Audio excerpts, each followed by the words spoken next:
میں نے ایک ایسا سانپ دیکھا کہ وہ مجھے کھانا چاہ رہا ہے، بس کسی بھی طریقے سے وہ مجھے کھا جائے. میں نے بس کسی بھی طریقے سے جان چھڑا کے بھاگنے کی کوشش کری اپنی نا. سانپ کا دیکھنا اچھا نہیں ہوتا، برے شخص کی، دشمن کی، نقصان پہنچانے والے کی علامت ہوا کرتی ہے.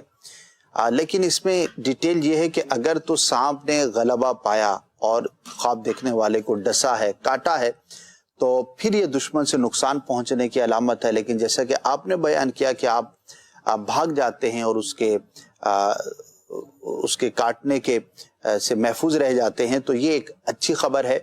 تو بہرحال آپ کو کوشش کرنی چاہیے کہ اپنے معاملات پر غور کریں اور ذرا دھیان سے کام لیں. آپ مزید احتیاط کے ساتھ اپنے معاملات کو دیکھیں، اپنے آس پاس کو دیکھیں، اپنی کمپنی کو دیکھیں، اپنے لوگوں کو دیکھیں، کن کے ساتھ آپ کا انٹریکشن ہے، اٹھنا بیٹھنا ہے. تو اللہ پاک کی رحمت سے محفوظ رہیں گے. بہرحال سانپ کا دیکھنا اچھا نہیں ہوا کرتا.